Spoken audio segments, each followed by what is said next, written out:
સીતારામ બધાયને. આજે છે રવિવાર અને ઉઠી ગયા છે. ઉઠ્યા આજે મોડા. સાહેબ તો વહેલા. તમે કેટલા વાગે ઉઠ્યા? હું 4 વાગે. એને અમારે શનિવાર હોય, રવિવાર હોય, રજા હોય કે વેકેશન હોય, હખત ન થાય. ક્યાંક બારગામ જઈએ ને, અમે બારગામ જઈએ મારી બેનના ઘરે, તો આપણે એમ થાય કે શાંતિ લઈએ. અમે બે ભેગા કોક દી ગયા હોય તેથી, તો એ લોકો સૂતા હોય ને તો 4 વાગે હોટલમાં ચા પીવા જાય. એટલે અંદરથી ઉઠવાની આદત હોય ને એ હક ન લે, એટલે ક્યાં કઈ હોટલ ગોતીએ અમે ચા પીવા હાટું થઈને. ઉઠીને 4 વાગ્યામાં બેહે, પછી બાયણે આટા મારે, પછી બધા 7 વાગે 6 અમારા વાગે. સદગુરુદેવે કીધેલું છે કે સવારે સૂર્યનારાયણ ઉગે એ પહેલા ઉઠી જવાનું. કોકને હું કોઈને ડિસ્ટર્બ કરતો નથી. હા, એ સાચું. રવિવાર હોય એટલે મને ન ઉઠાડે કે બાનું કોઈને ના ઉઠાડું. હું મારી રીતે ઉઠી જાઉં, નાઈ ધોઈ લઉં, દીવાબત્તી કરી લઉં, ચા પાણી પી લઈએ. ચા પાણી પીને સીધું મામાના મંદિરે જાઉં, મામાને સલામી દઈ ને રોજી ઉપર નીકળી જાઉં. એ આપણી રોજની આદત છે. કાંઈ વહેલું ઉઠવાનું. રોજ વહેલું ઉઠી જવાનું સૂર્યનારાયણ ઉગે પહેલા. હું તો નોકરી છે ને એટલે વહેલી ઉઠું. બાકી હું આરકુડી છું બહુ જ ના વહેલા ઉઠવાની. મને તો મારા બાની ઘરે હતી ને તો કઈ ઉઠાડતું જ નહીં. મારા બાપુજી શિયાળો આવે ને એટલે મારા બાપા છે ને ખીચાય બધાને, આ છોકરીને હુવા દેજો રાતે વાંચતી હોય, આ છોકરીને હુવા દેજો રાતે વાંચતી હોય, એમ કરી અને બાપા છે ને, બાપ દીકરીને બાપ બહુ વાલો હોય, બાપને દીકરી બહુ વાલી હોય. એટલે મારા બાપા ઉઠતા જાય ને બધા એના ઓઢાડલા હોય ને ગોદડા આપણી માથે. પેલા તો ક્યાં પંખા હતા આપણા તમારા ઘરમાં પંખા હતા પેલા? અમારે તો પંખા નહોતા. બાયણે ઓસરીમાં બધા ખાટલા નાખી અને અમે હુતા.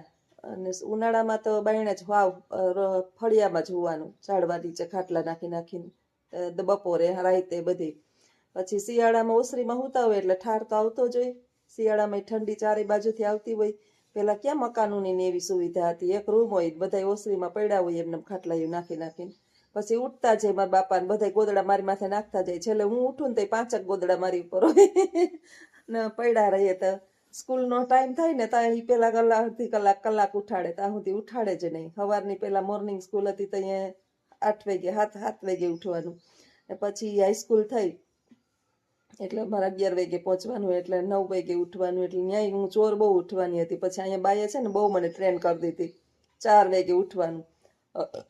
આવીને તેદુની 4 વાગે ઉઠાડે જ. કા આપણે ઉઠાડી જ દે, કઈ કામ ન હોય તો આખી રાત તમે જાગો ને, આખી રાત. સવારે મારા નાના ઓલા ટેણિયા મેણિયા હતા તો આખી રાત જાગીએ ને તો સવારે તો 4 વાગે ઉઠી જ જવાનું. ઉઠીને કામ કરી લેવાનું. કામ કરી હાવ નવરા થઈ 6 સાડા 6 થાય એટલે નવરું થઈ જ જવાનું. અમારા બાનો નિયમ હતો. હવે બાદ બિચારા એને જ સુરતા નથી, કોણ હૂતું ને કોણ જાગે. અને અટાણે જો પોતે હુતાશ, વળી હુઈ જાય વળી જાગે, વળી હુઈ જાય ઉઠશે ને પછી નાસ્તો કરાવી.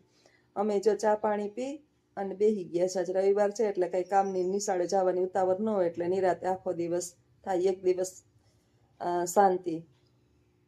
તમને કોઈને ખબર છે કે આપણો પહેલો રજાનો દિવસ કયો હતો? આપણા દેશની અંદર અંગ્રેજો આવ્યા એ પહેલા આપણો રજાનો દિવસ કયો હતો તમને ખબર છે? આપણે ભારતમાં કયા દિવસે રજા રાખવામાં આવતી? ખ્યાલ નથી. હવે રવિવારે રજા રાખવામાં આવે. આપણે પેલા રજાનો દિવસ રવિવાર નહોતો, રજાનો દિવસ ગુરુવાર હતો. અને છોકરાઓને સ્કૂલે પ્રથમ બેહાડે ને, સત્ર ખુલે ને ઈ વારે ગુરુવાર. જો હજી લગભગ હવે સોમવાર આવે છે ને, તો પહેલા છે ને એમ કહે કે ગુરુ છે ને એ સૌથી મોટો છે ગુરુવાર. એ આપણે નથી કહેતા કે તારો ગુરુ બહુ તેજ છે. જે બાળકનો ગુરુ બહુ તેજ હોય ને એ બાળક જીવનની અંદર ક્યાંય પાછું ન પડે. એટલે ગુરુવાર છે એ સ્કૂલે બેહાડવાનો વારે ગુરુ હતો. અને રજાનો દિવસ એમાં ઇસ્લામિક ધર્મની અંદર એને કેમ, હજી જો આપણે અહીંયા મદ્રેસા છે તો મદ્રેસામાં ક્યાં વારે રજા હોય? શુક્રવાર. હા, એને શુક્રવાર દાખલ થવાનો વારે શુક્રવારે શાળામાં, અને એને રજા શુક્રવારે આવે. સત્ર ખુલે શુક્રવારથી. એ લોકોની ફિક્સ ઓલી હોય. આવું છે બધાય ધર્મ પ્રમાણે બધા વાર રાખતા. આપણા હિન્દુઓ ગુરુવારે રજા રાખતા અને ગુરુવારે બધાય મહત્વના કાર્યની શરૂઆત કરતા. ઈશ્વરે જે છે ને બધા ગ્રહો, નક્ષત્રો, નિહારિકાઓ, અંતરિક્ષ, બ્રહ્માંડ આખું બનાવ્યું છે. પહેલા આપણા ઋષિ મુનિઓ પૃથ્વી ઉપર બેઠા બેઠા બ્રહ્માંડમાં શું ચાલે ને એ કહી દેતા હતા. તમે આગળના પુસ્તકો વાંચજો. વરાહ મિહિર મહાન ખગોળશાસ્ત્રી હતા, મહાન એવા ખગોળશાસ્ત્રી કે એ પૃથ્વી ઉપર જમીન ઉપર પલોઠી વાળીને બેસે અને અંતરિક્ષની અંદર શું ચાલે છે, કેટલા વાગ્યા, શું થયું, હવે શું થવાનું, અંતરિક્ષમાં કયો ગ્રહ શું કરવાનું છે, આ બધું એ પૃથ્વી ઉપર બેહીને કહી દેતા હતા. પણ છતાંય એણે ક્યાંય એની ચોપડીઓની અંદર અને પોતાના નામ જે છે એ ક્યાંય છપાવ્યા નહોતા, ક્યાંય એટલે ક્યાંય નહીં. અને અત્યારે આપણા જે છે ને શું કરે છે ખબર છે? પૃથ્વીમાં ખાડા ખોદે, મિસાઇલું ગોઠવે, ઉપર એવી રચના કરે અને આકાશમાં ફરવા જાય. ઓક્સિજન ભેગા લઈ પછી ત્યાં રખડે અને પછી ત્યાં ફરી પછી અહીંયા આવે નીચે. આપણા ઘણા અંતરિક્ષ યાત્રીઓ છે, જો સારું કામ કરે છે, એનામાં એટલું નોલેજ છે, પણ આપણે એને અત્યારે બહુ મહાન ગણીએ છીએ. તો વિચારો કે ત્યાં ગયા વિના, આપણો ભારત તો એવો દેશ હતો કે ત્યાં ગયા વિના આપણા ઋષિ મુનિઓ હજારો વર્ષ પહેલા અને ત્યાં શું થવાનું છે ને એ બધું કહી દેતા હતા. એટલે હવે કોણ મહાન ને એ સમજી લેવાનું કે ભારત દેશ મહાન કે બીજા દેશો અત્યારે જે સંશોધન ઉપર નીકળી પડ્યા છે એ દેશ મહાન. પછી તમને ખબર હોય કે ના હોય, પ્લેનની શોધ હવે થઈ. ઉડન ખટોલા જેને કહેતા, અંગ્રેજોએ સૌથી પહેલા ઉડન ખટોલાની શોધ કરી. તો પ્લેન તો આપણા પાસે હતું, કોની પાસે હતું? કોણ પ્લેન લઈને આકાશમાં ફરતું? ખ્યાલ નથી, આપણે એટલા ભણ્યા નથી એટલે કે ખ્યાલ નથી. ભણ્યા નથી. તમે સિરિયલોની અંદર જોયું, રામાયણ જોયું? રામાયણ જોયું? રામાયણ જોઈ. જો રામાયણ પહેલાથી ચાલુ આવતું. અમે છે ને બ્લેક એન્ડ વ્હાઈટ ટીવી ચાલુ આવતા બધાને ગામની અંદર. પછી કોઈ ગરબા ના દે નાના છોકરાઓને, એટલે જારી હોય ને બારીએ ટીંગાઈ ને કલાક અમે રામાયણ અમે જોયેલા છે. આ રામાયણની અંદર સીતાનું હરણ થયું, અપહરણ સીતાનું કરી ગયો રાવણ. ત્યારે કેમ પ્લેન લઈ નીકળ્યો હતો. વિમાન હતું એની પાસે, રાવણ પાસે. વિચારો, આપણો ભારત રાવણ જે છે ને વર્ષો પહેલા વિમાનમાં સીતાનું અપહરણ કરીને અંતરિક્ષ માર્ગે લઈ ગયો હતો અને એ વિમાનનું નામ હતું પુષ્પક. હા, પુષ્પક વિમાનમાં લઈ ગયો હતો. તો વિમાનની શોધ તો આજથી હજારો વર્ષો પહેલા થઈ ગઈ હતી. મનુષ્યો પોતાની બુદ્ધિથી પછી આપણે એમ કહીએ ને કે એની શક્તિથી બધું ઉત્પન્ન કરી શકતા. અર્જુન પાસે બ્રહ્માસ્ત્ર હતું, એ બ્રહ્માસ્ત્ર કર્ણ પાસે હતું, ગુરુ દ્રોણાચાર્ય પાસે હતું, અશ્વત્થામા પાસે હતું. આ 4 પાસે બ્રહ્માસ્ત્ર હતું.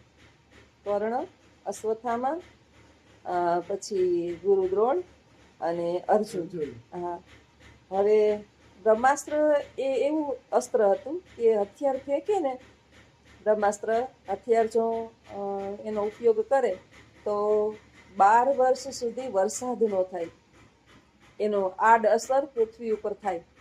એની અંદર એટલી શક્તિ હતી. આકાશમાંથી ઉલ્કાઓ એટલે કે અગ્નિની જ્વાળાઓ પડે, જમીન જે છે એ બંજર બને એટલે કે બિન ઉપજાઉ, એની ઉપર કાંઈ ફળફળાદી ના ઉગે અને લોકો જે છે એ પૃથ્વી ઉપર ત્રાહિમામ થઈ જાય. એટલે જ્યારે બ્રહ્માસ્ત્રનો ઉપયોગ કરવાનો થયો ને, અર્જુને જો બ્રહ્માસ્ત્રનો ઉપયોગ કર્યો હોત તો મહાભારતનું યુદ્ધ લડવું જ ન પડત અને અર્જુનનો પરિવાર મૃત્યુ પામત નહીં. પરંતુ મહર્ષિ વેદ વ્યાસ છે, જેણે મહાભારતની રચના કરી, એણે ના પાડી હતી કે બ્રહ્માસ્ત્ર છોડવું નહીં, શક્ય હોય ત્યાં સુધી બ્રહ્માસ્ત્ર છોડવું નહીં. અને સાલા અત્યારે જે છે એ પાછળથી આવી છાનામુના આવી અને હથિયારબાજીઓ માણસો એકબીજા ઉપર કરે છે અને પોતાનો સ્વાર્થ જોવે છે. પરંતુ પહેલાં આપણા જે ભારતની ભૂમિ ઉપર આપણા જે લડવૈયાઓ હતા, યોદ્ધાઓ હતા, એ આખી પૃથ્વીનું જોતા કે યુદ્ધ તો પતી જાય, પરંતુ જમીન એમ રહે, પાણી એમનેમ રહે, આકાશ એમનેમ રહે, આપણે મરી જાહું, આપણે વયા જાહું, પણ આપણી પેઢી તો રહેવાની છે ને. એના માટે આ જમીન ખરેખર ફળદ્રુપ હોવી જોઈએ. અને જો જમીન બંજર થઈ જાય તો પાછળની પેઢી કઈ રીતે અનાજ ઉત્પન્ન કરે, પાણી ક્યાંથી આવે, પાણી જે છે એ ઝેરવાળું બની જાય. તો આ બધું ના થાય ને, એટલા માટે આપણા સક્ષમ હોવા છતાં પોતે પોતાનું મૃત્યુનો સ્વીકાર કરતા આપણા યોદ્ધાઓ, મહાન યોદ્ધાઓ પૃથ્વી ઉપર થઈ ગયા છે આપણા ભારત દેશ ઉપર, છતાંય આવા અસ્ત્રનો ઉપયોગ કરતા નહીં. આપણા પુસ્તકો પાસેથી આપણે ઘણું બધું શીખવાનું છે, ઘણું બધું શીખવાનું છે. આપણા ગ્રંથો આપણે બહુ શીખવે છે કે બને ત્યાં સુધી યુદ્ધને ટાળવું, યુદ્ધ ન થાય એવા પ્રયત્ન કરવા. ધર્મના નામે, જ્ઞાતિના નામે, કોઈ કોમી હુલ્લડો આવા કોઈ પણ જગ્યાએ ના થાય ને એવા જ આપણે પ્રયત્ન કરીએ કે જેથી વિશ્વ શાંતિ બની રહે. કારણ કે યુદ્ધ ઘરની અંદર થાય ને, નાનકડું આપણા ઘરની અંદર, તે દિવસે આપણું રાંધેલું પડ્યું રહીએ. સામાન્ય ઝઘડો હોય આપણા ઘરની અંદર, તો એ આપણે ખાઈ શકતા નથી. તો વિચારવાનું કે વિશ્વ યુદ્ધ થાય તો લોકો કેટલા દુઃખી થાય. નાના નાના બાળકો છે, વૃદ્ધો છે, યુવાનો છે, કોઈના દીકરા મૃત્યુ પામે, કોઈની દીકરી મૃત્યુ પામે, કોઈના માતા પિતા મૃત્યુ પામે, ઘણા બધા લોકો અનાથ થાય છે. મહાભારતમાં અનાથ થયા હતા.